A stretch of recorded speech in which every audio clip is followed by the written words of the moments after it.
વિરામ બાદ આપનું સ્વાગત છે. સમાચારમાં આગળ વધીએ તો મુખ્યમંત્રી ભૂપેન્દ્ર પટેલે અમદાવાદમાં કાઇઝન હોસ્પિટલ ખાતે 100થી વધુ રોબોટિક જીઆઈ સર્જરીના માઇલસ્ટોન ઉજવણીના સમારોહમાં ઉપસ્થિત રહ્યા હતા.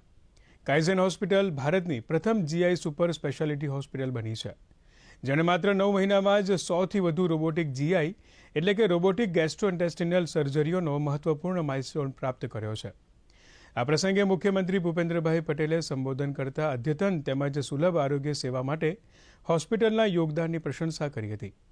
તેમણે કહ્યું કે દેશમાં પહેલી વખત ગેસ્ટ્રોએન્ટેરોલોજીના ક્ષેત્રે દેશી રીતે વિકસાવેલી રોબોટિક સર્જરી સિસ્ટમ વડે મોટી સંખ્યામાં સર્જરીઓ કરવામાં આવી છે. આ ફક્ત એક ટેકનોલોજીકલ સિદ્ધિ નથી, પરંતુ આધ્યાત્મિક આરોગ્ય સંભાળને વધુ સુલભ અને ખર્ચ અસરકારક બનાવવાની દિશામાં એક પગલું છે.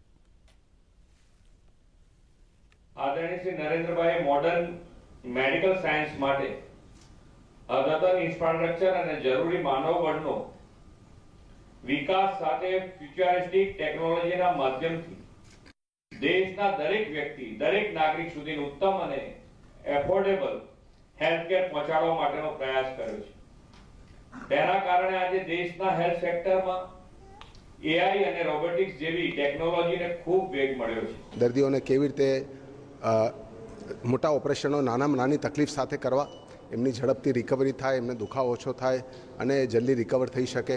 પેટના જે કેન્સરના ઓપરેશનો છે, હર્નિયાના ઓપરેશન છે, મોટા આંતરડાના કેન્સર છે, પેન્ક્રિયાસના કેન્સર છે, લીવરની બીમારીઓ છે, આ બધી તમામ જે પેટની બીમારીઓ છે એમાં રોબોટિક સર્જરીનો ઘણો ફાયદો થાય છે દર્દીઓની રિકવરી માટે. એમાં રક્તસ્રાવ બી બહુ ઓછો થાય છે, ચીરા બી બહુ નાના આવે છે, દુખાવો બી ઘણો ઓછો થાય અને બહુ ઝડપથી દર્દી રિકવર થઈ શકે છે. તો આ એક ક્રાંતિકારી સર્જરી છે.